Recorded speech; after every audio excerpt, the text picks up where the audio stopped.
So good morning. I'm going to start up front because yesterday I tried to make it retroactive, but it didn't really work. This is an employee meeting, off the record, internal. We're going to share a lot of information, so I don't want to see it going outside and read about it in Philly Magazine or hear about it in KYW, et cetera. I try to do it retroactive. It didn't quite work yesterday. So this is what we're trying to do, is share information with the key players of our company, all of our employees, so you know what we're doing. So I would like to keep it internal. Our competitors, I don't want to read and hear about this. Really appreciate you all joining us this morning and coming down to hear what they have to say. The purpose of these meetings, this is our third now, is really to make sure that everyone in the company understands what we're really trying to do and where our focus is on making us successful. So what we're going to cover today is we're going to show you a short video on our vision. We're going to give some details of our research by Al Quinlan, who's from Quinlan and Greenberg Company, who did our research. I'm going to talk about the key elements of our priorities and strategies as we move the company forward.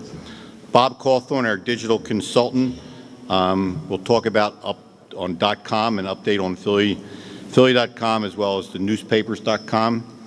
George Lowe, Senior Vice President of Marketing and Advertising, is going to talk about advertising and circulation. Mike Larenka, our Associate Publisher and COO, is going to talk about operations. Then towards the end, we're going to have comments from three of our owners, Louis Katz, Bill Inkowski, and George Norcross. And then we'll open it up to questions for you. So let me start out. What I'd like to do is just sort of give you a capsule view of our company, how everything is interrelated, and what we need to do in terms of being successful. It all starts with content, and the content is the great content we produce in the Inquirer, the Daily News, other media partners, and outside content, whether we purchase or partner, et cetera. The content flows into our three major brands, Inquirer, Philly.com, and the Daily News. From those brands, we put out a variety of products, print and digital, and the purpose is to put out the products to reach a variety of audiences. And we do have a variety of audience out there, readers, viewers, young, old, et cetera. And all our products and our brands are geared to reach those audiences. And then if we're successful, what we want to do is generate revenue from these audiences, from those people that are seeking the audience. So it'll be advertising revenue, circulation revenue, sponsorships, transactional fees, digital fees, or revenue sharing agreements. Because the backbone of our company is going to bring the revenue in, and the way we're going to do it is generate the audience that these advertisers and spenders want to utilize. So let's start out now with a short video.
We're probably going to be here over an hour. If you're standing in the back, want to come up, there's some seats up here. It might be more comfortable for you, so you can just wander up if you want to.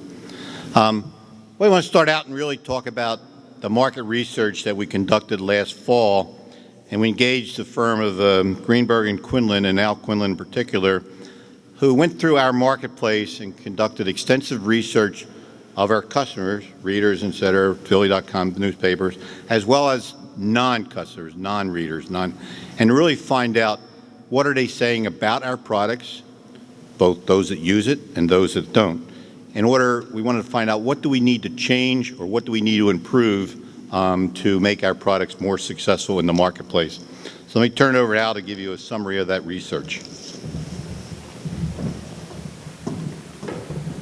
Thank you, Bob. Before I start, let me just mention a few points on the scope of the research. It was a huge body of work that we did last summer. It was conducted through August and September. We did 4 telephone surveys, one of the general market pertaining to the Inquirer, one of the general market pertaining to the Daily News, one of the online market for Philly.com, and then a 4th survey of subscribers to the Inquirer and former subscribers to the Inquirer. And we also conducted focus groups, which are 2-hour small group discussions among about 170 people in the Philly area. And the research was very revealing in terms of there being some tremendous assets and attributes on which to build, but also some areas in which to change. So let me just start by talking about the market for a second. And I'm going to move through this quickly. I could show a lot of research. I could go on for a long time, but we've got limited time. First, what are people looking for in news? We asked people, now I want to read you a list of specific areas and tell me if you look for this type of information on a daily basis, a weekly basis, once in a while, or not at all. And these are data points for people who look for different types of information on a daily basis, which is what we're really looking for. And as you can see, what came through in the focus groups and the polling, local news, 54%. More than half of the people look for something every day. National news, 52%. Politics, 40%. Sports, 30%. Among men, sports was right up in the top tier. And then on down the line. But the point I want to really make here that came through very clearly is there was a tremendous thirst, particularly for local news, neighborhood news, regional coverage, regional information that's specific to where they live, areas that are like there's the Philly area. The other thing that came through that isn't on here is coupons were not something people look for on a daily basis. It's not on the slide here because it was scored very low, but on a weekly basis, it scored near the top. And it was clear in the research that people look for the coupons in a way that's very important. Now let me talk about the Inquirer and perceptions of the Inquirer. This is data on readership of the overall market. And as you can see, 42% say they read the Inquirer either on a daily basis or a weekly basis. On the left, 15% read it on a daily basis. So you could say, well, there's some good news there. Almost half the people are reading on a weekly basis, but also only 1 out of 7 are reading it on a daily basis. And there are a couple distinctions that I think everybody knows, but the data was really compelling. People over 50 are reading it. You've got 30% of seniors who are reading on a daily basis. You've got 4% of people under 30 are reading on a daily basis. So you've got tremendous growth opportunities, particularly with people under the age of 50. Now we asked people how satisfied they were. And we asked people generally, are you satisfied? On a 0 to 10 scale, how satisfied are you with the Inquirer? 0 meaning completely dissatisfied, 10 meaning very satisfied. This data represents people who gave either an 8, 9, or 10 score to reflect their satisfaction level, which indicates a very satisfied. I'm feeling very good about it. 42%. And these are readers. 42% of your readers said I'm very satisfied, which is an okay rating, but it's not a tremendously positive rating.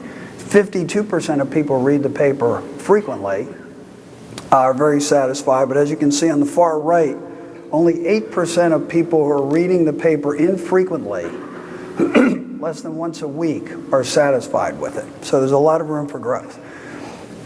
Now we asked people a series of subject matters, and we asked them how they would rate the Inquirer's coverage in each of those areas.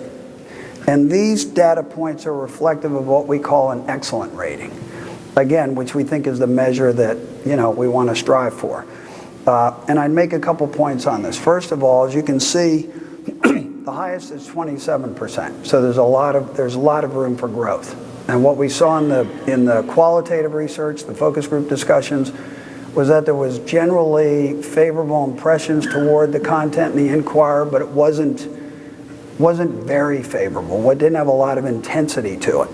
But what stands out is sports, local news, and coupons, which came up constantly in the focus group discussions as areas where people tended to give the paper's coverage the highest ratings. Crime and safety, local events, opinions, national and world were in the middle tier. But obviously you can see there's tremendous room for growth here in terms of people saying, yeah, they're excellent, they're terrific, they're really doing a good job. Then we asked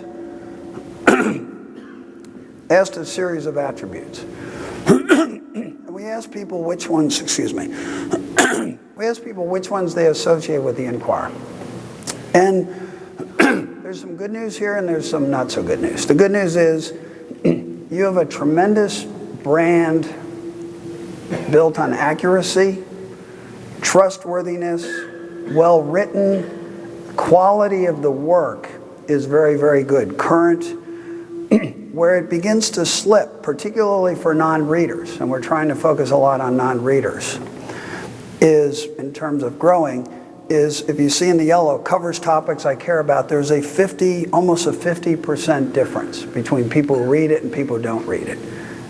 And if you go down to the bottom, relevance, which came through repeatedly and comes through in all the research on news sources, 64% say you're relevant, only 68% of your subscribers say you're relevant. So there's a gap there between what they're looking for and what they're getting. That's important to fill. Excuse me. Then we asked some negative attributes. We said, which of these describe the Inquirer? As you can see, the scores are very low, which is good. But there are a couple that are problematic. The first one, too many sections that I don't read. And if you look all the way to the far right, former subscribers, more than half of former subscribers said, yeah, that describes them. They just had too many sections I didn't read, and in some ways saying there wasn't information there I did want to read. Too many ads, which comes up all the time in any research you do, but also biased, not a huge point, but not an unimportant point. There was a sense through the qualitative research and the quantitative research that the organization is biased and can be more even-handed in terms of its political view, I think. Now, when we asked people who did not like the paper, okay, you said you're dissatisfied. Why are you dissatisfied? 40% say it's essentially not interesting. There wasn't information there I wanted to read, wasn't relevant to me, which is a huge number. 20% said it's biased, which is number 2. And then 12% said I just didn't read it.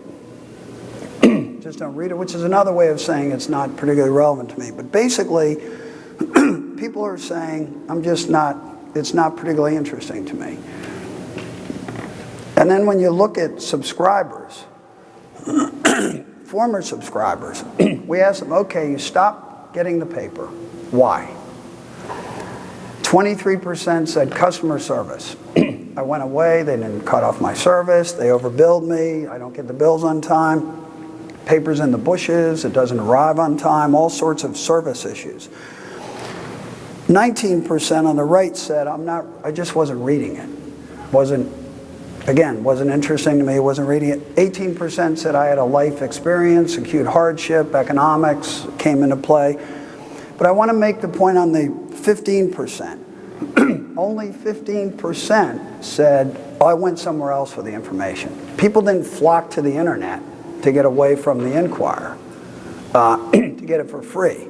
1 out of 7 said that's why I stopped getting it, because I could get the information I wanted somewhere else.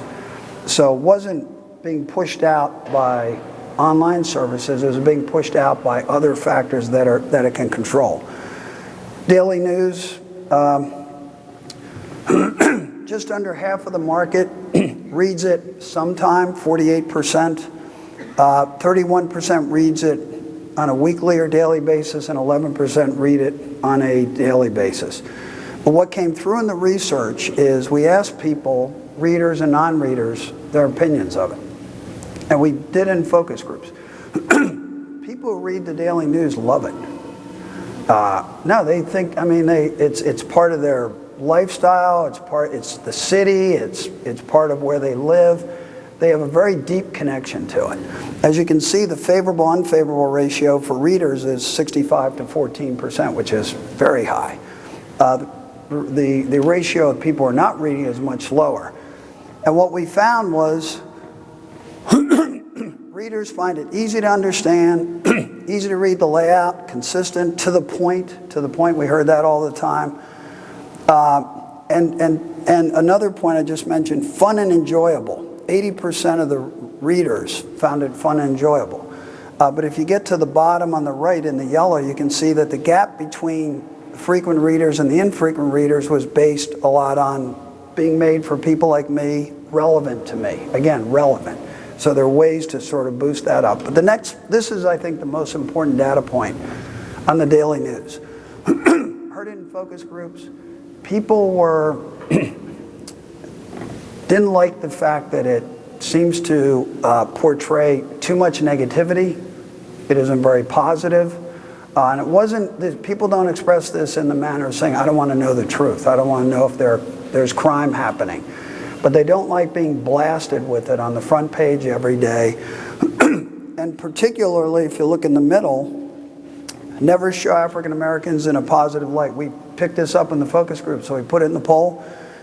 42% of frequent daily news readers said that's true, and 45% of infrequent readers. So there's a clear perception that too many mugshots, not enough aspirational stories is a very important area to focus on. Philly.com, I'll just do this really quickly.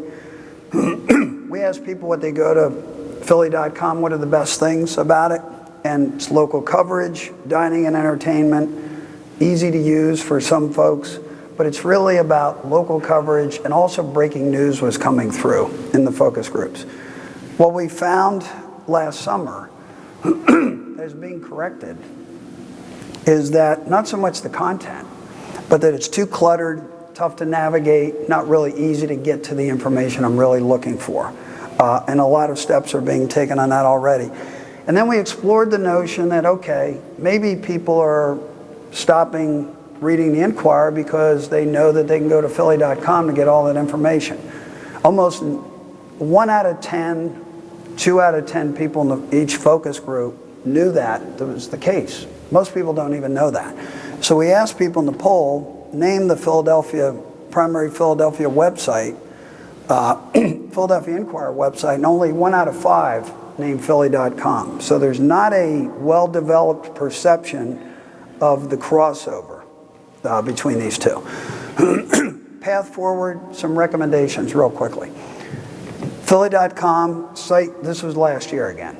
Site needed a major overhaul, which is ongoing, cutting the clutter, improving navigation, prioritizing calendar events. People really want to go and see, oh, what's going on in the weekend, easily, whether it's South Philly, the suburbs.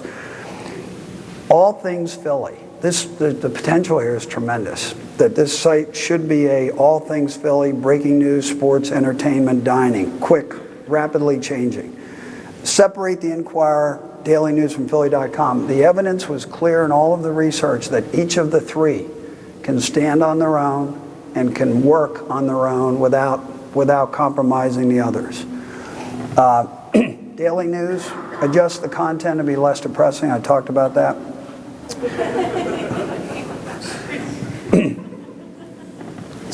It's what people told us. Create a website that matches the paper's brand and aesthetic. This is happening. The website looks great, by the way. It really looks terrific. And then invest in building the brand by marketing the paper a little bit, which really hasn't happened. The Inquirer, refocus on things that matter the most to people. This doesn't mean eliminate other sections completely, but high quality investigative local reporting, more rapid fire investigative reporting. People want to see stories regularly about what's happening and uncovering problems and uncovering issues that they're interested in.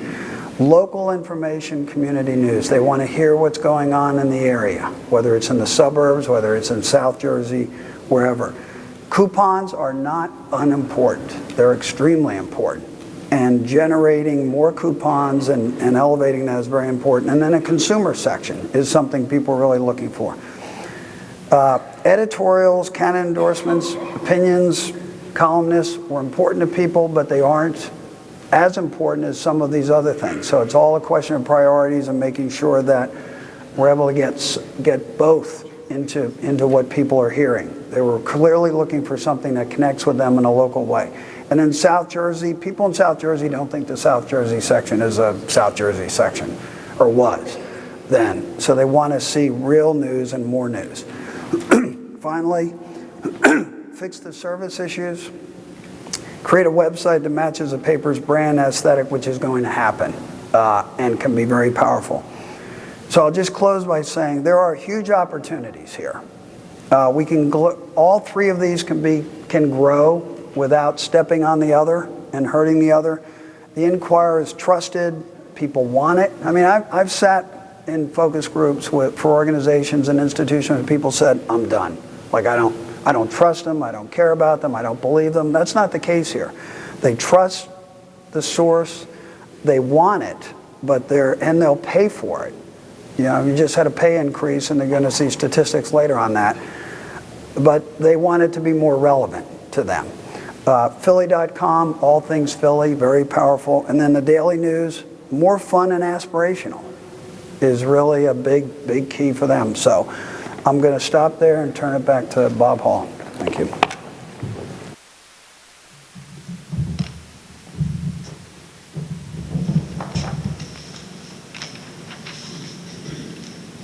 Thank you, Al.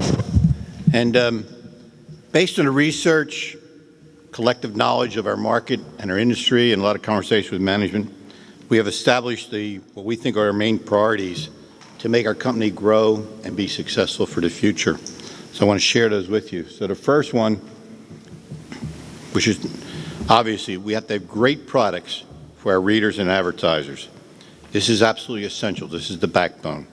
But they must be evolving and changing. Status quo of our products is not acceptable. It will not work long term. We must drive revenue growth. We have to find new ways for revenue, whether it be print or digital.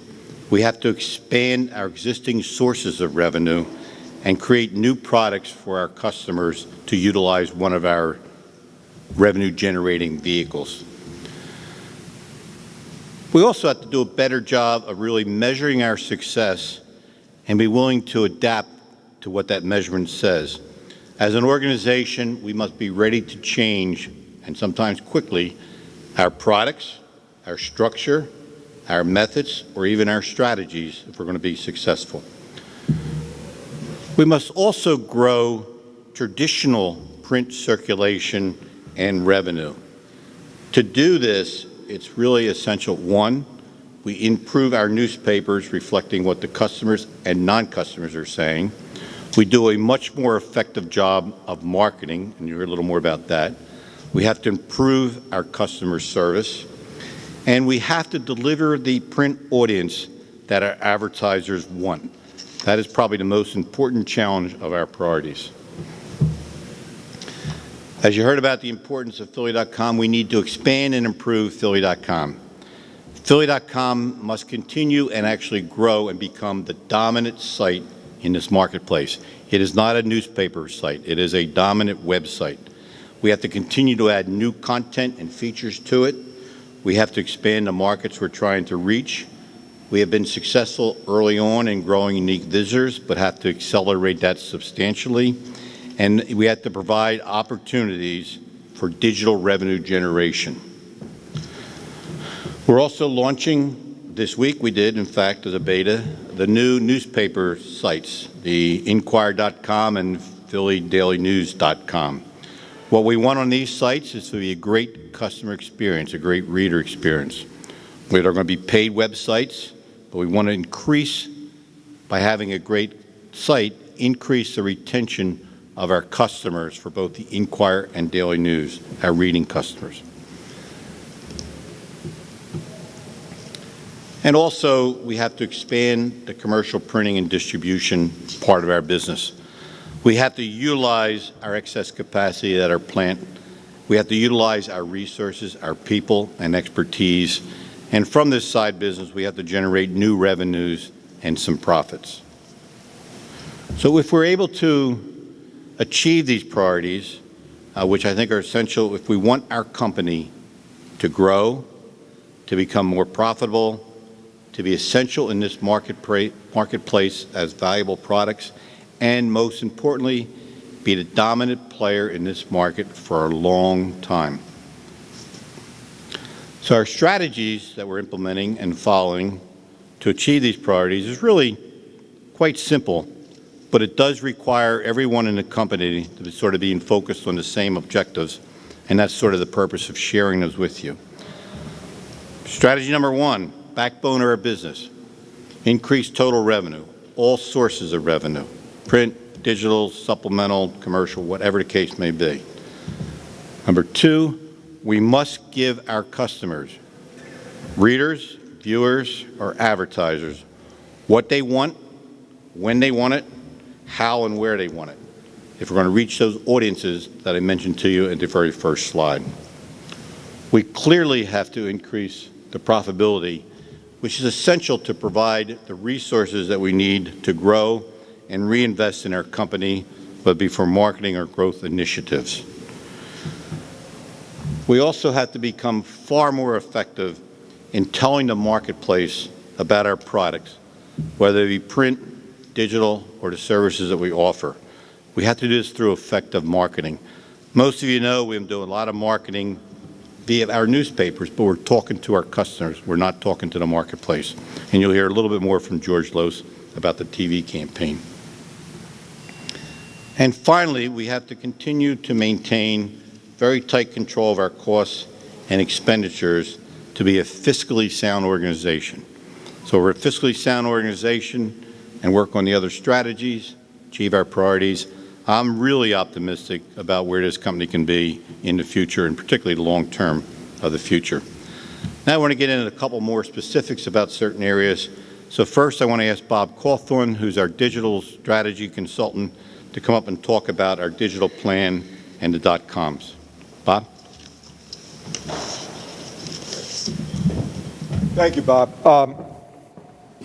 I want to stress something before we dive into this, and that's what you heard something remarkable from Bob, and you're going to hear it from the entire ownership and management team here, and that's that across America, and I work all over the place, across America, newspapers are talking about managing decline.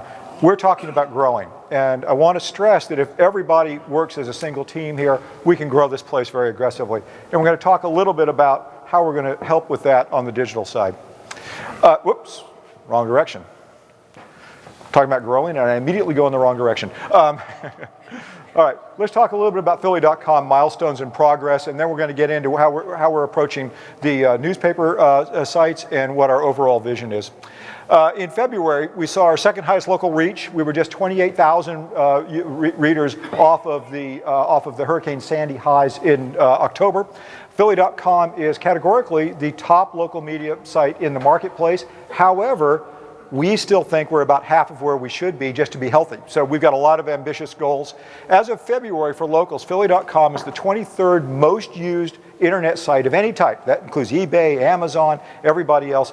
And I want to point out to you that Philly.com is more used among locals in this audience than Twitter is. You think, Twitter's a big deal? We're bigger than Twitter, bigger than Craigslist, bigger than the New York Times, Yelp, etc. So we've got a lot of opportunity because we're only half the size we think we should be.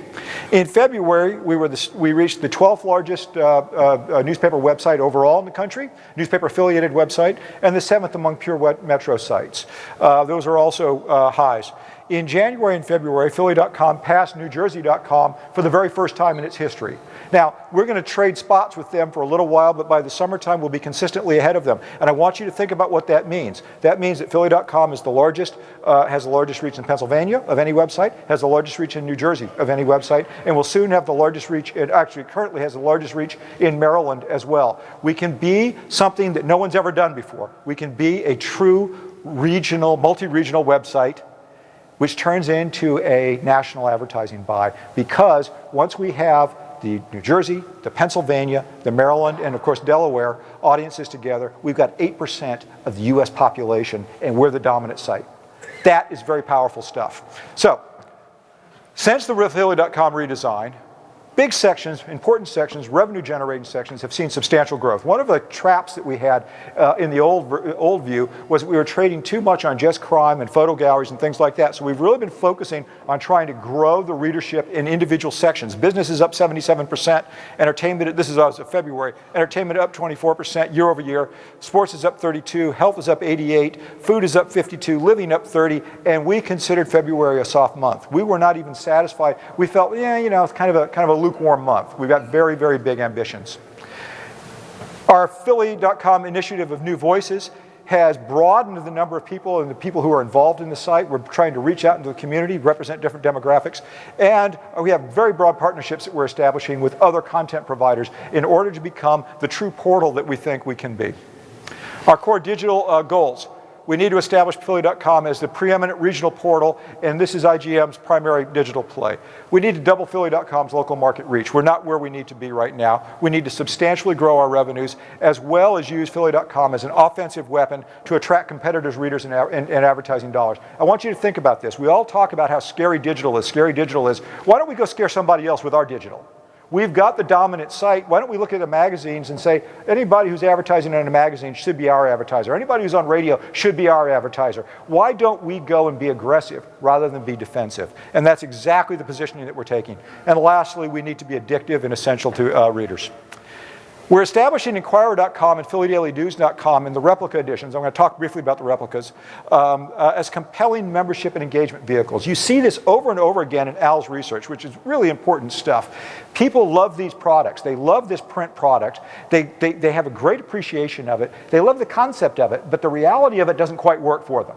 Okay? We have a chance to tighten our bond with our readers and our advertisers in a way that we haven't had before, and we're going to launch these sites as a means of improving retention and improving the relationship, the intimacy of the relationship with these readers. Meanwhile, I must tell you that the replica product has massively outperformed any of our expectations. Part of that is because of iPad usage and whatnot, but the replica has just taken off like a rocket. George Loesch will talk a little bit more about that.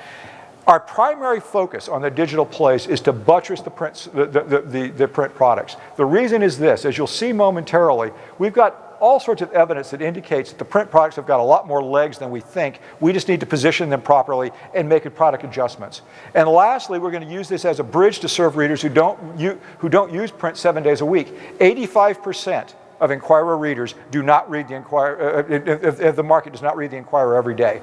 85%. Now, if we can use the .coms to bridge that readership, then all of a sudden we've got a real value offering for the customers. The newspaper sites maintain the reliable, familiar voices. Look, Philly.com doesn't look like the Inquirer, nor should it. The Inquirer should look like the Inquirer. The daily news presence is the daily news presence. You all see how warm people feel about the daily news. Philly.com, Inquirer, and dailynews.com will all have their unique voices. They'll all have their unique styles. Philly.com will continue to build its own unique voice, and it will pursue its own future without having to just focus on what the newspapers need. The newspaper sites will focus on reviving that link between the readers and the newsrooms, and in everything we do, the goal is to build that more intimate relationship. Revenue. We're going to bundle, we already are bundling our offerings so we can be a one-stop shop for advertisers who want to reach the largest audience. When you combine all of our products, we call it Big Philly, when you combine all of our products, nobody comes close to matching us today. No audit, you cannot buy a better advertising buy in this marketplace today. Now, that's at our weakest point. When we hit the strength that we think is our future, we'll be absolutely, overwhelmingly dominant, and we will be a regional buy on digital in a way we can't. If I want to go to Coca-Cola and I say, by the way, I control 8% of the US population as the largest site, Coca-Cola starts to pay attention suddenly for Philly.com. This is an exciting prospect. We can be a true regional site. We will use digital as an offensive weapon, and we will position ourselves to reach those regional ones. Here's why it's vital. The internet is not your problem. We've got this great myth. Remember, Al's research shows categorically, people aren't replacing print readership with the internet. This is one of the great myths in the industry. For the last 60 years, this trouble's been brewing. We need to reconnect with our audience. This is actually sort of, for some reason, it's hard to read on this. This is a graph of the US population. That's the red bar. And the blue bar is aggregate Sunday national newspaper readership from 1940 on the left-hand side all the way, the last three are 2007 through 2009. The Newspaper Association of America stopped reporting this in 2009 because the number was too depressing. Now you'll see that the population takes off, but newspaper circulation stays stagnant for 60 plus years. We've been losing our hold on the audience for a very long time. We have a chance to reignite that relationship with the audience. As a practical matter, washing machines went like this with the population. Cars went like this with the population. Everything else went up with the population. We've been losing ground for 60 years.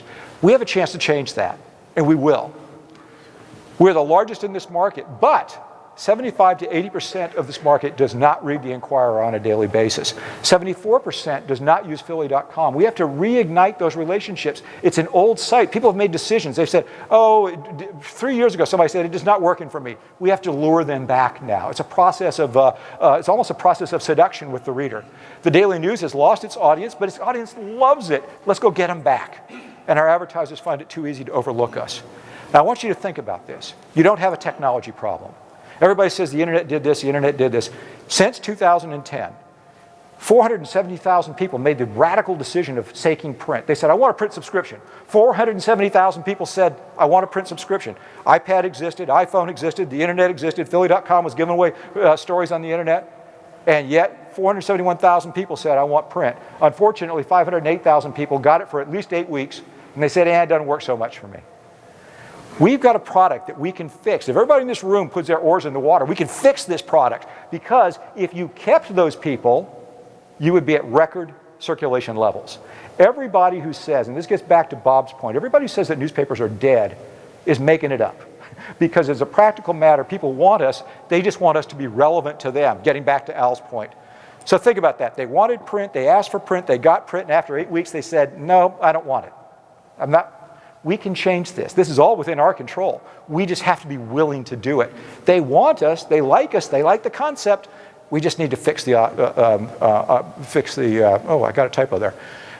We just need to fix the products. In broad terms, we have to readdress every element of our print products. And at the same time, we're going to use the newspaper.com sites, the Inquirer and the Philly Daily News, to reignite that close relationship with the reader by commenting, by all sorts of engagement functionality. Philly.com will address the wider goals. Let Philly.com go fight with Twitter for advertising dollars, because we can do that there. And meanwhile, the other sites will focus on the print reader. And in everything we do and say, we have to concentrate on engagement, engagement, engagement, relevance, relevance, relevance. We can fix this. This is within our control. There's not a piece of our problems that we're facing that are not within our control if we decide to change. We know we got here by doing the same old thing over and over again. Now it's time to do something new. All right, and with that, I'd like to give you more good news by introducing George Loesch, who is the Senior Vice President for Circulation and Advertising and Marketing. Thanks.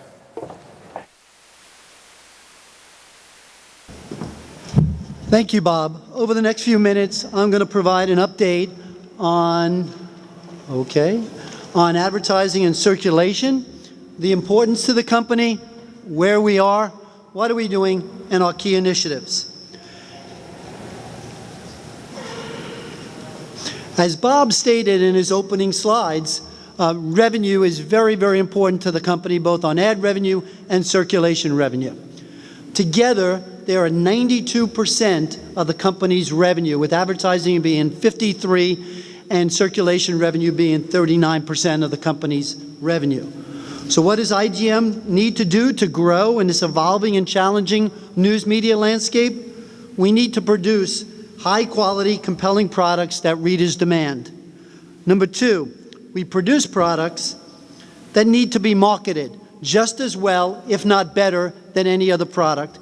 And we need to strategically transition to the future, which means improving our advertising and circulation strategies and show advertisers and consumers that we are a forward-thinking and diversified media company. Well, in the sports world, winning takes care of everything, and that holds true in ad revenue. Advertising revenue takes care of everything. The sales team has restructured and refocused for more accountability. Two key leaders are Steve Alessi, VP Major Accounts and Digital, and Tony Cuffey, Vice President, Local Retail Classified. Under Steve's leadership is Meredith Heller, Director Major Primary Digital Accounts, and Carol Dooling, Director of Agencies and Print Primary. Under Tony is Dave Baldwin, Director of Local Retail and Auto, and Tim Gersmeyer, Classified Business Development Director.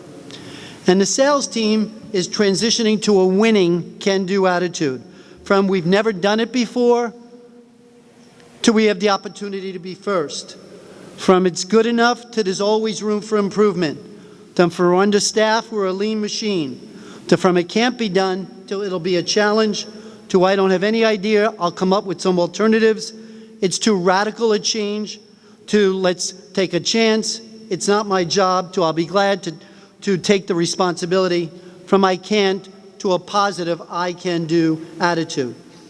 And there's no doubt that the sales team needs to bring their A game, winning A game every day, because industry ad revenues are now less than half they were in 2006. And closer to home, rapidly declining print revenue continues to be our core problem.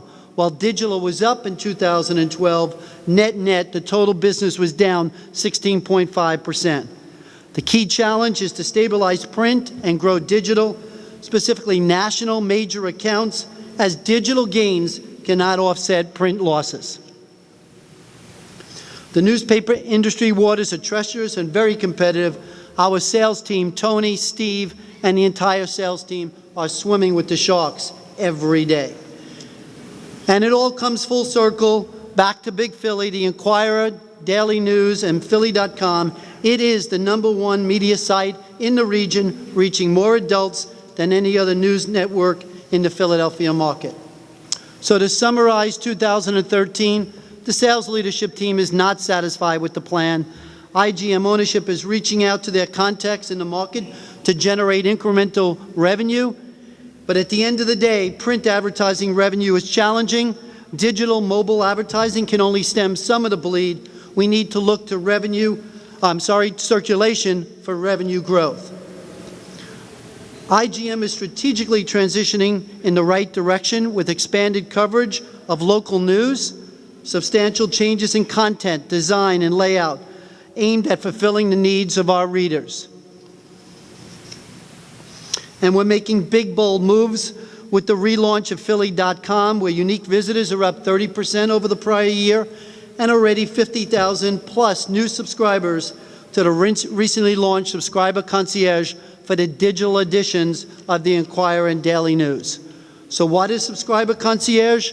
It's one-stop customer service interface and destination, engaging our subscribers for a quality experience, where you can register for digital products, upgrade for Easy Pay, schedule vacation holds, report delivery issues, change your address, check for any promotions, and much, much more. Results to date are outstanding, exceeding expectations, up 27% versus target. And we're monitoring the metrics. We're delivering an experience users want, indicator of how good we are keeping readers coming back for more, and compelling content increases the level of engagement and affects downloads. And that brings us to circulation telemarketing. In January, we engaged the Pisa Group, a new sales partner, and they bring a complete outbound telemarketing service that strengthens the Inquirer and Daily News brands and overall subscriber quality. Quality starts, quality retention, and long-term growth. And we continue to monitor the metrics. Early results are trending positive. In January, we increased our price for home subscribers plus 16%. We are no longer deep discounting our products. After 4-week intro offers, we're selling it at full price. We're targeting competitive counties and zip codes, and the 8-week retention of 81 versus 68% last year, and Easy Pay starts are now 66% versus 41% last year. We are headed in the right direction. IGM will continue to rejuvenate and rebuild the brands and consumer perception. Our consumer promotions are designed to build awareness and drive readership. In the fall, we launched Subscribers Now Get Free Digital Access. We followed that up by customer care and then other promotions to win an iPad.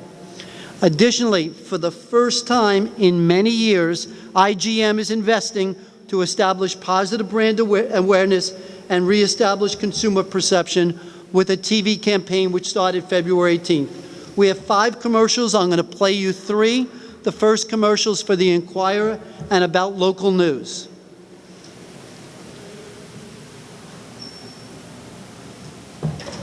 Trust the Inquirer for what you need today, why it matters for tomorrow. Now, home delivery brings you free digital access. New subscribers enjoy 50% off your first 4 weeks.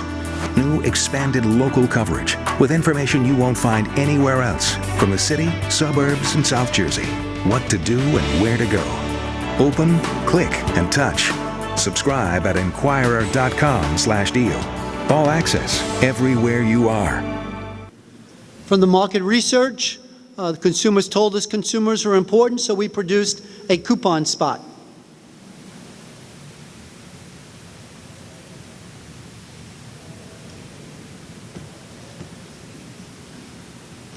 Trust the Inquirer for what you need today, why it matters for tomorrow. Now home delivery brings you free digital access. New subscribers enjoy 50% off your first 4 weeks. Coupons that can save you over $100 a week. The best local savings and the top national brands. Start saving now. Subscribe at Inquirer.com/offer. For $1 a day, you can save over $100 a week. Subscribe now. And from the market research on the Daily News, we know that sports was important, so we produced a sports spot for the Daily News. And here it is. Time to get in the game. The Daily News. Philadelphia block by block. Fast-breaking sports the way we love it. Now, updates throughout the day. Philly attitude with the expertise to back it up. Get it, click it, tap it, slam it. The best sports in town. Are you kidding me? New home delivery subscribers get 50% off the first 4 weeks with free digital access. Get in the game at PhillyDailyNews.com/offer. The Daily News, where Philly attitude comes to life. So the initial results for the campaign are very, very encouraging. When we spend more dollars, the consumers are responding. Initially, when we send consumers to our landing page, it's experienced a lot of traffic, and you can see when we run the commercial how the traffic builds. When we're on hiatus, the traffic goes down, but net, we're heading in the right direction. To summarize advertising, revenue, and circulation, we are cautiously optimistic about the future. We have 3 major assets. Number 1, we have enduring brands. Number 2, we have a high level of consumer engagement. And number 3, we need to deliver engaging and compelling content that consumers can't find anywhere else.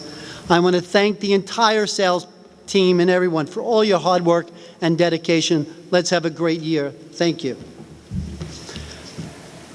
Now I'd like to introduce Mike Lorenka, the Associate Publisher and Chief Operating Officer. Mike?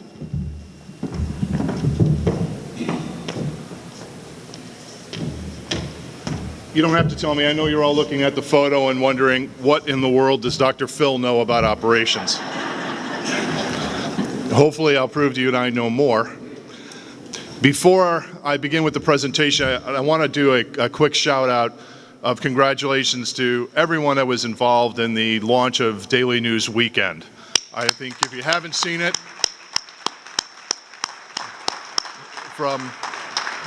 from editorial to production to the circulation distribution, our drivers were an incredible field promotions team going after every outlet. I know many of you were checking your personal outlets in your neighborhoods and seeing how the sale was going, and we appreciate all the support. Sales numbers are not in yet, but I think that it will prove to have been successful, and we're going to continue to grow it.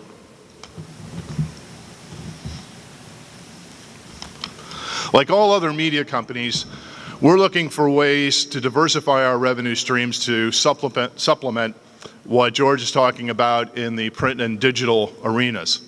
For a number of reasons, I'm confident that we can become a key player in the commercial services market. Now, in our local area alone, that marketplace is worth about $200 million. We have about a 5% market share right now, but we've challenged the operations team to double that for the rest of 2013. We can reach this goal because we have a unique value proposition in this marketplace. Unlike our competitors, we can offer one-stop shopping for bundled or unbundled services throughout the entire range of commercial printing and distribution, and we'll do it under the brand of Inquire Commercial Services.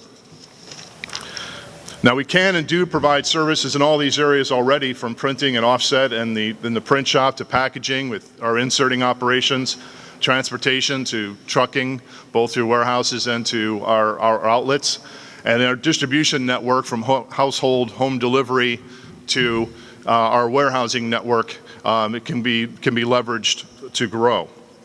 Now, not every customer participates in all of these, but we have a depth and scope of services that's unequaled in this marketplace.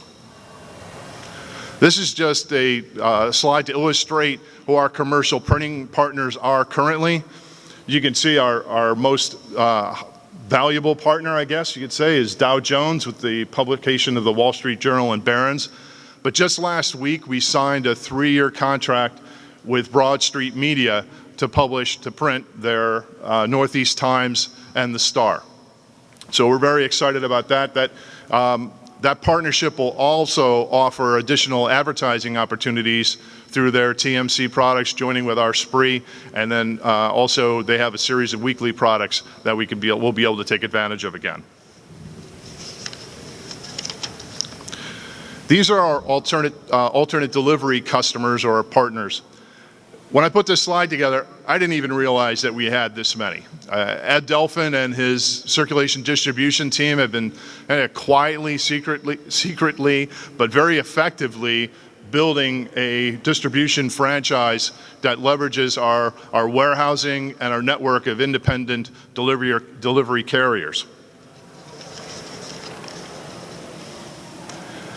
Now, from last July to February of this year, we went through a long negotiating session. Very cooperatively, our unions heard us about the need to grow commercial services, and we derived some very favorable provisions cooperatively with them to be able to grow our franchise. Some of these are flexible scheduling, modifying manning requirements, the ability to match our manning with the production needs of our customers was critical. We modified and shared jurisdiction across some units, and we have the ability to redesign certain jobs and then also now to cross-train employees to be able to develop skill sets deeper and broader than we currently have. Now, non-labor cost savings are critical. The operations team has been very aggressive in terms of reducing our other operating costs. We took advantage of some new technology that provides the opportunity to have online auctions, and we're able to put our electricity costs out on auction, and we're able to save $300,000 per year in electricity costs. That's both rate and the avoidance of a rate surcharge that would have been otherwise imposed.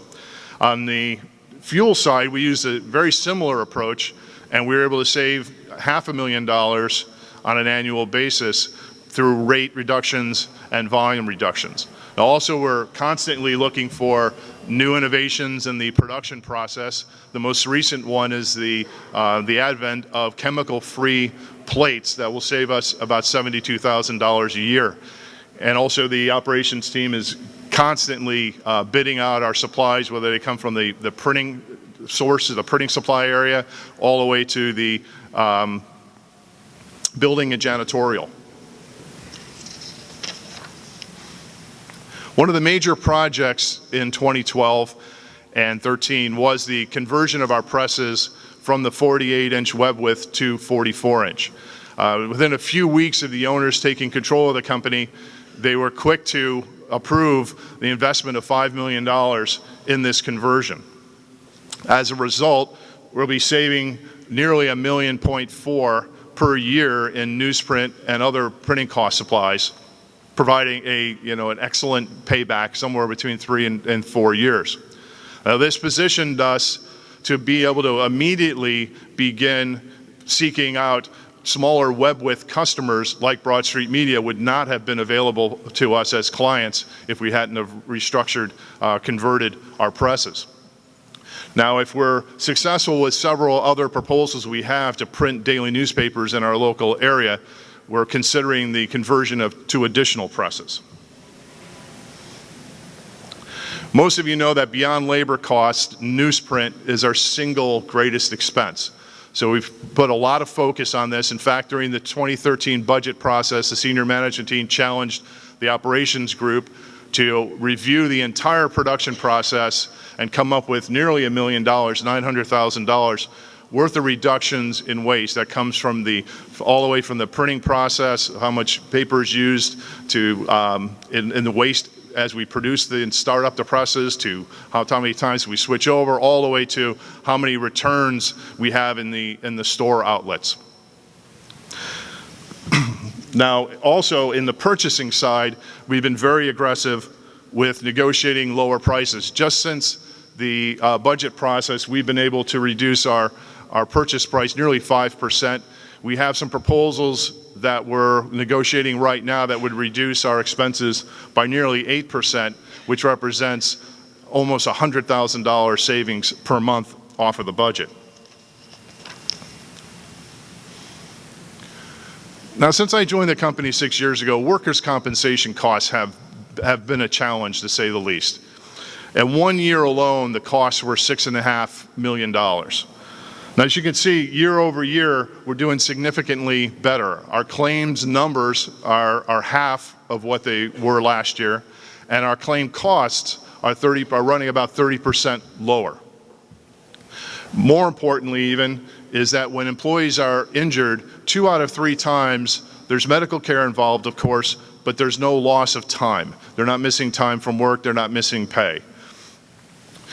It's hard to pinpoint exactly what factors reduce workers' compensation costs. There's a lot of moving parts, but we're positive that a lot of the employee and manager training that we've conducted over the last 6 to 8 months, whether it's forklift operation and recertification of our employees, there's fleet safety training we've been conducting, there's accident reporting and investigation, and most of you know in Market Street we did extensive ergonomic training and modification of workplaces. So we're certain that this training has contributed positively and it'll be an ongoing effort. Now, we expect costs to further be reduced by the fact that we were able to expand our use of transitional duty across nearly all the jurisdictions in the company where workers' compensation costs are key, so that we can use more light duty and more modified duty and bring employees back to work quicker. In the systems and technology area, we have had a very challenging 2012 with some frustrating installations. And then at the beginning of 2013, we experienced some losses of key employees who had valuable skill sets, unique skill sets, and a vast institutional knowledge. But we brought in a new Chief Information Officer, Joe Seibert, who comes to us from the New York Times and other digital media, who's done a great job reorganizing the department, realigning the resources we have to be more matched up with the business needs and the projects that we have on our plate.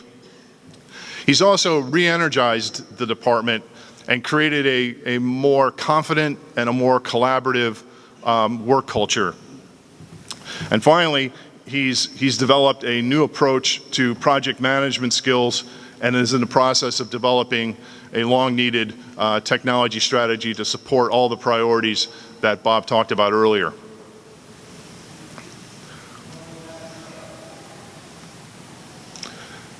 As you can see from this list of achievements just for 2013, the results are clear. The Systems and Technology Department played a key role in each of these projects, whether it was the upgrade of the replica and its relaunch, or the redesign of Philly.com and its relaunch, the development of the membership sites for the newspaper.coms. They've been involved in business reporting. They were key in the selection and now the implementation of a customer relationship management system that will support advertising and marketing, and the long awaited upgrade of our email system.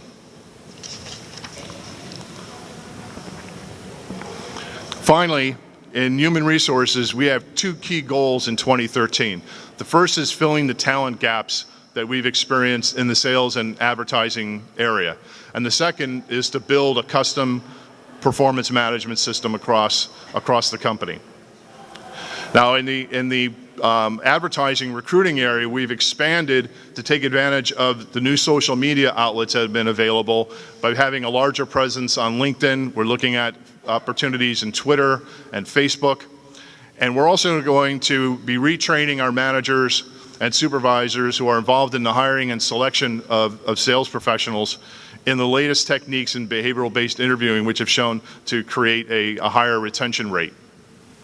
And then finally, Chris Bonaduce has been leading a steering committee that is reviewing the performance management systems in place and designing and developing a new system for especially the newsroom at first, which will then be rolled out to the other guild positions and the independent groups. So across the entire operations unit, you can see that we've had some significant accomplishments already in 2013, but we still have some very ambitious goals, and with the support of senior management and the ownership group, we're confident and optimistic that we'll attain those. Thank you.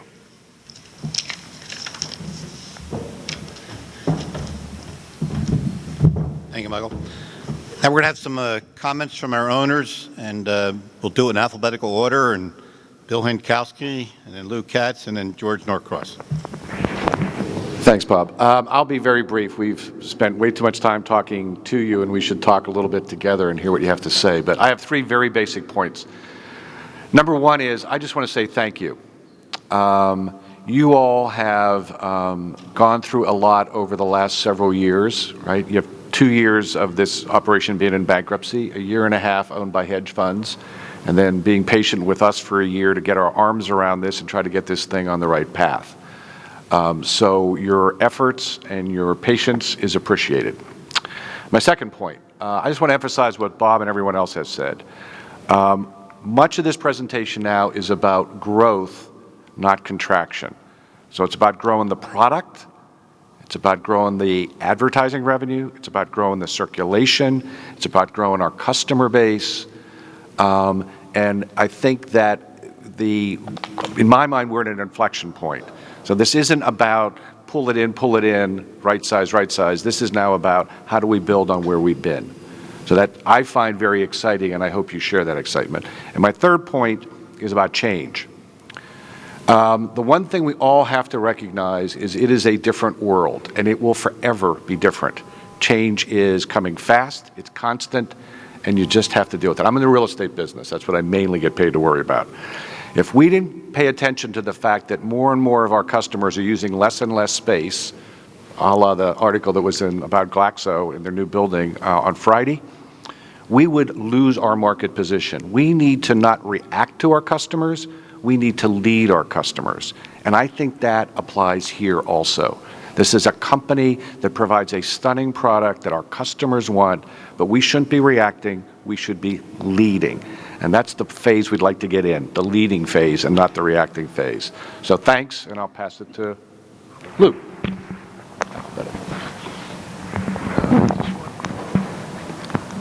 I just want to echo Bill said it as eloquently as I could certainly put it. You've been through hell, to say the least. And sitting up here, I want to tell you how appreciative we are for the way that you conducted the labor negotiations and the way that you voted in the labor negotiations. Without that happening, we wouldn't be having a meeting, nor would we be having a paper or two papers. So there is no question that you are the significant part of this partnership and team. And I want to express to you, knowing how incredibly difficult the last few years have been, how much I appreciate what you have done and where you've been. Hopefully now we can see the future, which I think Bill again summarized. It's all about advertising. It's all about advertising. That revenue has come down so dramatically, and there just has to be a bottom. It has to stabilize, and then we have to figure out a way to build back at least some of what we've lost over the last 5 years. But that having been said, that's our problem. Thank you very much. Thank you. It's been a little bit more than a year since we closed on this transaction, and I'd like to suggest a few optimistic conclusions that have been reached in that last year and reached as a result of what you saw and heard here today. Number one, home subscriptions and home subscribers revenue is growing, and it hasn't been growing for a long time. Number two, almost 60,000 of our subscribers have enrolled in the digital replica project in the last several months. That's an extraordinary number. What that tells you is that our customers find what we're doing is relevant. Now, it may be print, it may be digital, it may be in other means. But that tells you that the importance of being relevant and more relevant is what this community is interested in, what our customers want. The last most encouraging point is the least discussed, in part because I don't think most people absorbed or felt what happened. And it would suggest that perhaps this should have happened earlier. The price increase that went into effect in the beginning of this year has almost without exception been embraced and received in this community. That would tell you that discounting the product in the past to dollar subscriptions or renewals for $1 perhaps were not a good strategy. I'm optimistic that we can do in Philadelphia what hasn't been done anywhere in this country, which is to reintroduce a print publication which is part of a digital strategy and in giving to the customer what they've asked for and what they've desired. Let me thank you again for your last year and the years of which you've given service to this company. And hopefully next year we'll be having a celebration that we've done what we've all tried to do. Thank you.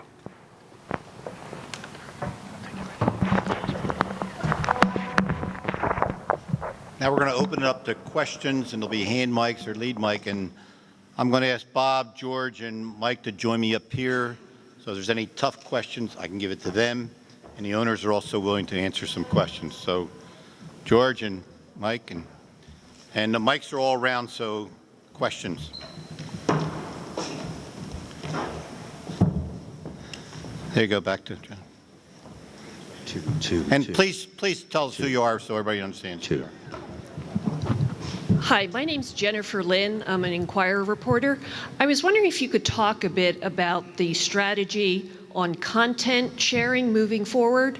I'm very excited about Inquirer.com finally launching, but I was reading recently about the Boston Globe, which has been behind a paywall for now, I think a little more than a year, and they recently said that they would follow a strategy of trying to untangle Boston.com from BostonGlobe.com.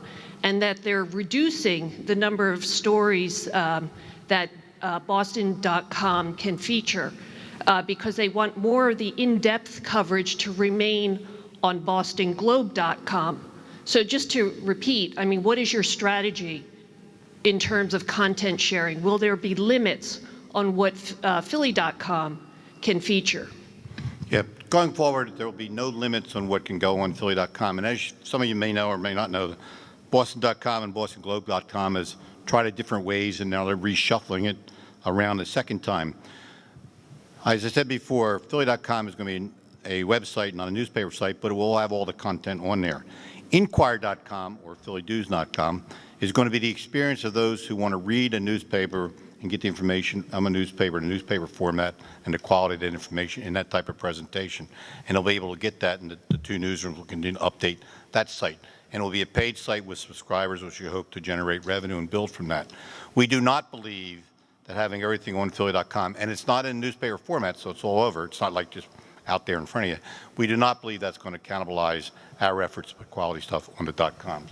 Bob, you want to add to that, or? Yeah, they're actually, what Bob said is very much on point. There's no evidence to indicate that there's any cannibalization that goes, that can go on. More importantly, we can actually grow our print base by having Inquirer.com out there. But there will be elements on Inquirer.com and PhillyDailyNews.com that are unique to these products. For example, you might have you'll have a number of blogs that are only, consistently behind the membership wall. And more importantly, what we really want to stress, particularly with all the newsrooms, is that this the element of engagement, commenting with people, engaging in forums with people and things like that, tightening that relationship between the reader and the newspaper is part of the key benefits that we want to be able to offer to readers there. So there's going to be a very unique and very defined experience for both of these products that doesn't exist on Philly.com. Philly.com will chart its own course. This isn't about the future will not be defined by how much content of any particular origination appears on Philly.com. Thank you, Jennifer. Anybody else? Oh, yeah. April Saul, Inquirer Photo. Hi. My questions have to do, I guess, with the interpretations of the survey, which is like the first I've gotten to see it, and now it helps me to understand why some of the decisions that are being made in my newsroom are being made. But in terms of like local coverage, which I know is a big emphasis right now, I noticed in one of the graphs that national foreign was at 52, local was at 54, which seemed to be very close.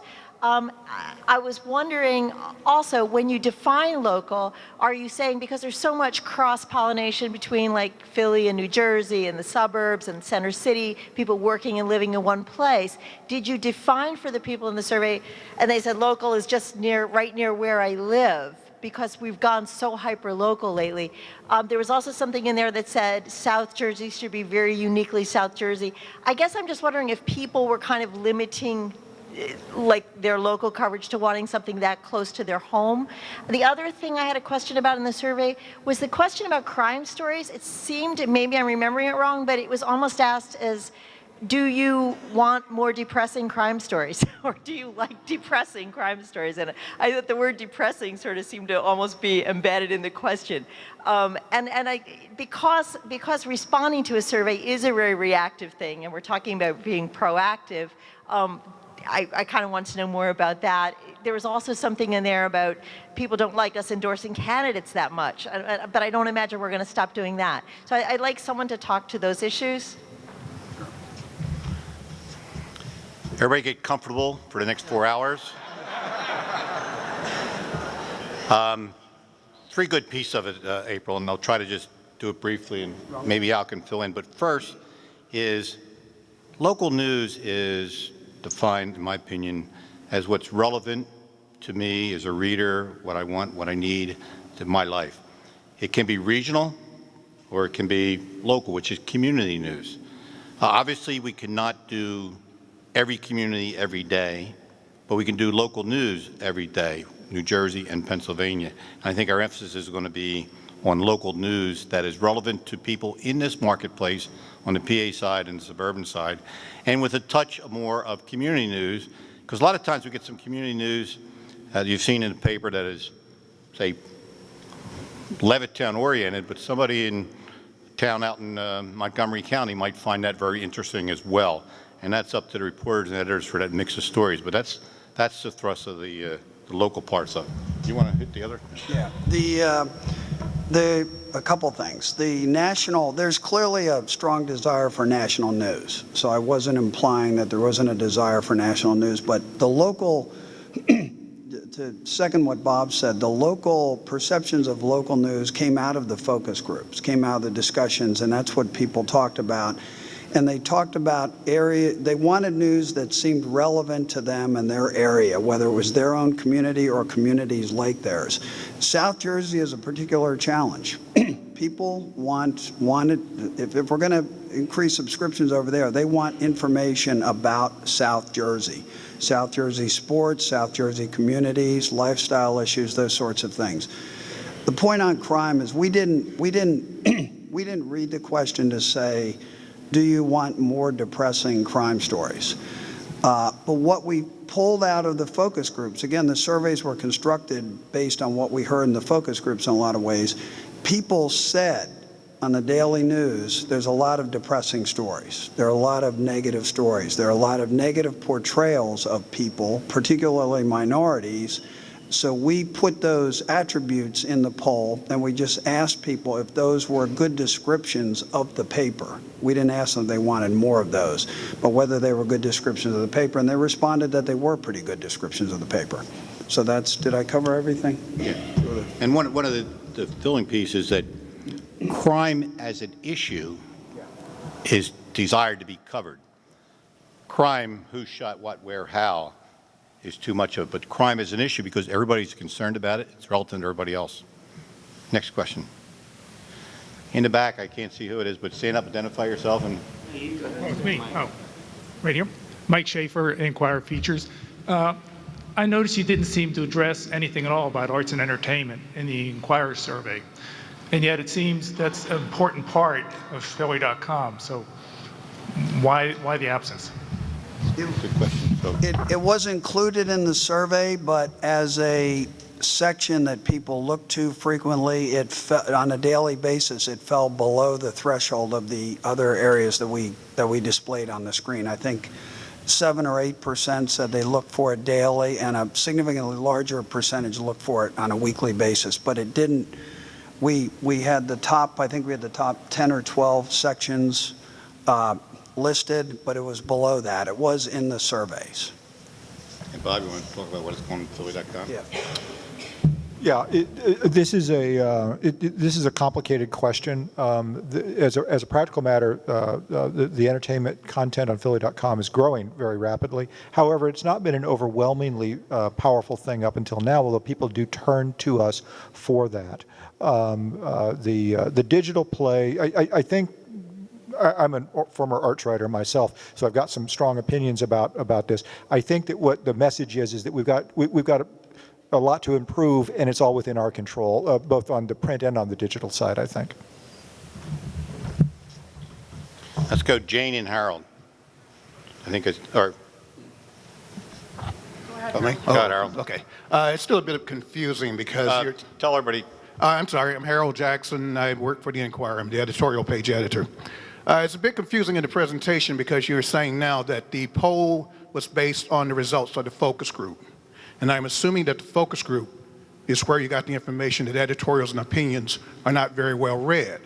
Yet your numbers showed editorials and opinion as being really in the middle of the pack, which is, I guess, why it was one of the 10 or 12 presented, as opposed to arts and entertainment, which you said fell below that level and was not presented. Yet in your recommendations, you didn't have any recommendation for getting rid of arts and entertainment. You had a recommendation for less editorials and opinion, which again seems to contradict what you're doing with Philly.com, where you're adding opinion voices. So it's very confusing. All right. I don't want to get in the middle of a op-eds versus arts and entertainment, but what came through clearly in the research was that opinion and editorials and columnists were an important part of the paper, but were not a as important a part of the paper, perhaps, to people who are not currently subscribing and not currently getting the paper, not currently reading the paper, as I think we would like to think. And so the observation was that it's not going to drive new subscriptions, it's not going to drive new membership or readership to the degree I think some people would like. So that was the point on op-eds and editorials. I'm not going to sit here and say you should get rid of the arts and entertainment section. I'm not suggesting you should get rid of the opinions and editorials completely, but that the priority perhaps that it plays in the paper may not need to be as big as it is now, given other needs in terms of local news and local coverage in areas that seem to be particularly relevant to people who we want to try to bring into the paper. That was the point. And Harold, on the Philly.com element of this, we're not bringing them in we're not bringing the new voices in to be a columnist and express opinion per se. We're bringing these folks in because we want to have a wider representation among the community. So we're bringing in their entire constituency, and that's part of the goal there, I beg your pardon?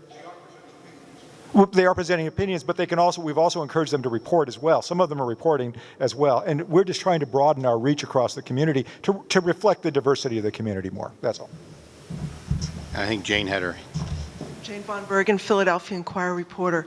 I have a question for our owners. When I look at the process with Philly.com versus the Inquirer and Daily News, it appears to me a future strategy would be to divide these two organizations, the newspaper organization and the Philly.com. I wonder, have you considered that, or are you considering it, or will you consider it? Would you talk about that possibility? I'm not sure what you mean by divide. Sell off one part or the other part. Well, I think that would be a very foolish strategy, given each one has its own defined constituency, and that's been proven out in the research for over a year and even today. I mean, you see Philly.com viewership growing, you see home delivery of the Inquirer growing, you'll soon see home delivery of the Daily News growing. I think the biggest challenge we have right now are single copy sales, not so much home delivery. The good news in all that is it's not something that's being rejected out of hand. I mean, if you sell a product and people aren't interested in it, well, let's take JCPenney's, for example. I mean, that's a company that had an extraordinary brand. Somebody came in, had a different philosophy, and almost destroyed the brand. It's very difficult to carve back that brand once you're in those circumstances. I think we're uniquely situated in having three distinctly different offerings and products that different people are interested in. Younger people today are probably not going to read our print publications. That's gone. That left 10, 15 years ago when the newspaper industry didn't change and didn't respond to the changing ways. However, people that are still middle-aged are interested in print publications. And we're seeing that happening here. Now, if we were in a marketplace where we had competition and other newspapers, I'd be answering this a little differently.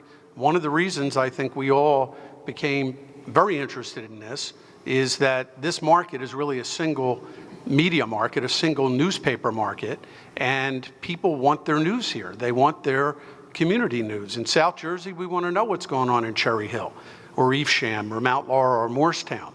And frankly, not just Camden, New Jersey. The same is true at this side of the river.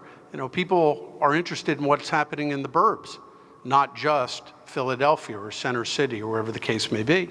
And we all share a common interest in sports. We are a regional sports entity. So I don't think we would ever want to consider splitting these. I think they complement each other. Let me say one thing on that. I almost have perhaps way too simplistic a view of this. This enterprise collects local news, investigates local activity, comments on local activity, collects it up, And then we go to advertisers and say, we have people who are interested in this content, and they can access it in multiple ways, and you can access them in multiple ways. To me, it's stunningly synergistic. These are not separate enterprises. This is a single enterprise with multiple channels collecting a very diverse product, but it is a single product: news, information, commentary, investigation, and then telling our subscribers, here's what you have, and our advertisers, here's who's buying it. I think it all links together.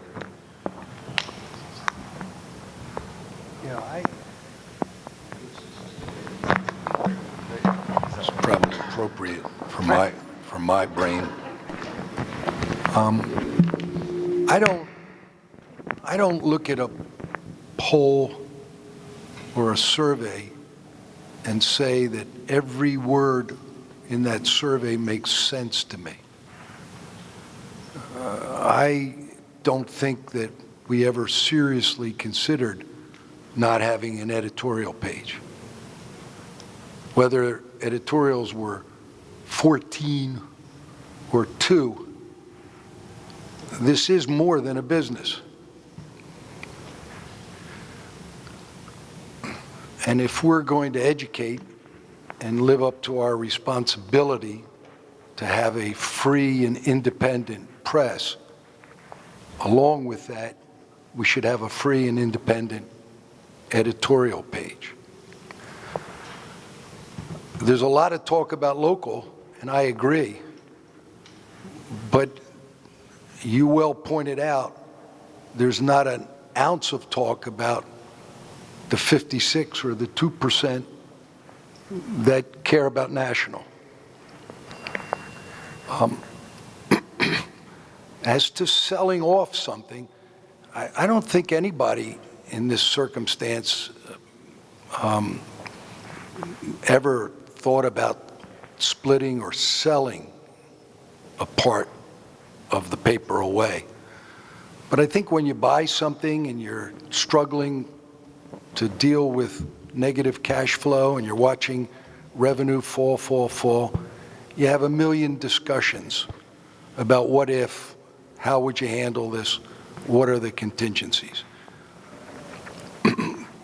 But hopefully, now that the turmoil is over in the labor negotiations, which frankly were handled extraordinarily well, mostly by everybody in this room, now the opportunity is, how do you stop the bleeding on the advertising sale? You've already heard that circulation and increased prices have been accepted. You've also heard that advertising makes up, 56, what's the number, George? 56% of all revenue? In 2011, our sales, our total revenue was 227. Last year, I think it was 205. It's $22 million disappears that has to be found.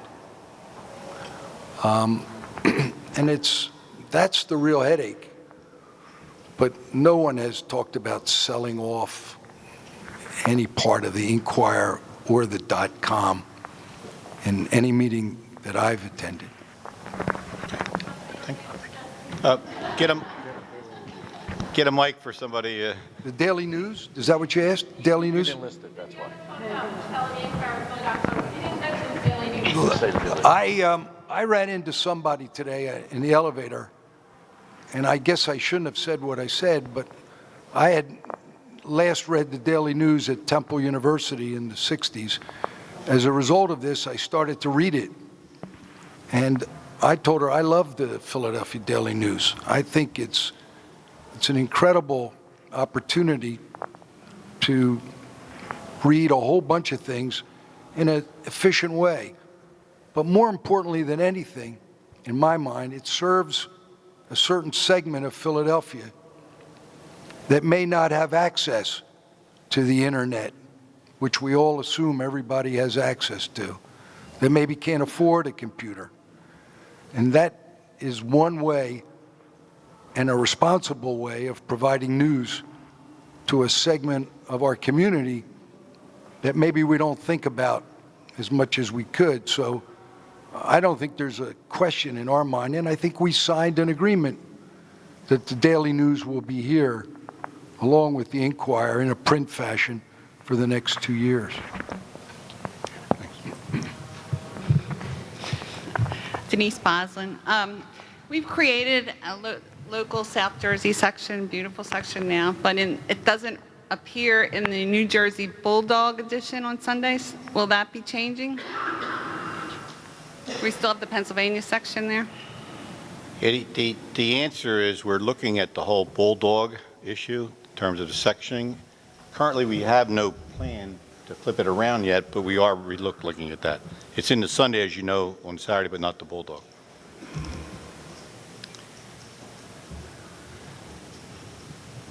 Anybody else? There's one up here.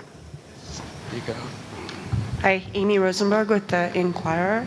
It does seem that the readers and the viewers are really engaged in our content, which I think is positive. They love the Daily News. They think we write well. They trust us, and Philly.com is engaging them and looks great.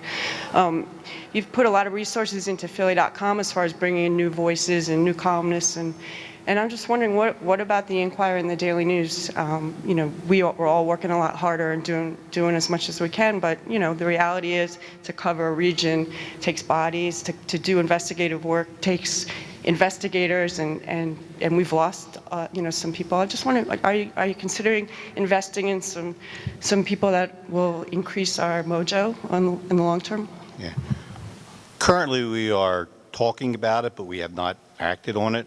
And I recognize fully that staffs have shrunk, people are doing more work and everything else like that, and obviously, it's appreciated.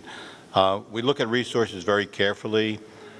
The dollar volume that we invested in Philly.com versus dollar volume maybe was not as much as people might think, and we look closely at that. Remember, this company was losing a lot of money, and you don't go reinvesting in a lot of things. So we did hire some people over the last, 6-8 months, and we keep looking at it. It's not a closed door, but we got to figure out how we want to do it and what we're going to do with it to reflect it on our readers and our growth of circulation.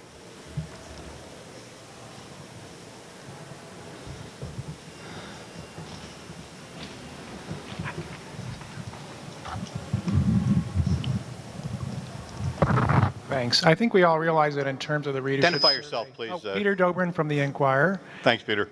I think we all realize you're trying to convey a lot of information in the readership survey in a concise way, but it sounds like a lot of what you've said suggests there's a lot more information there.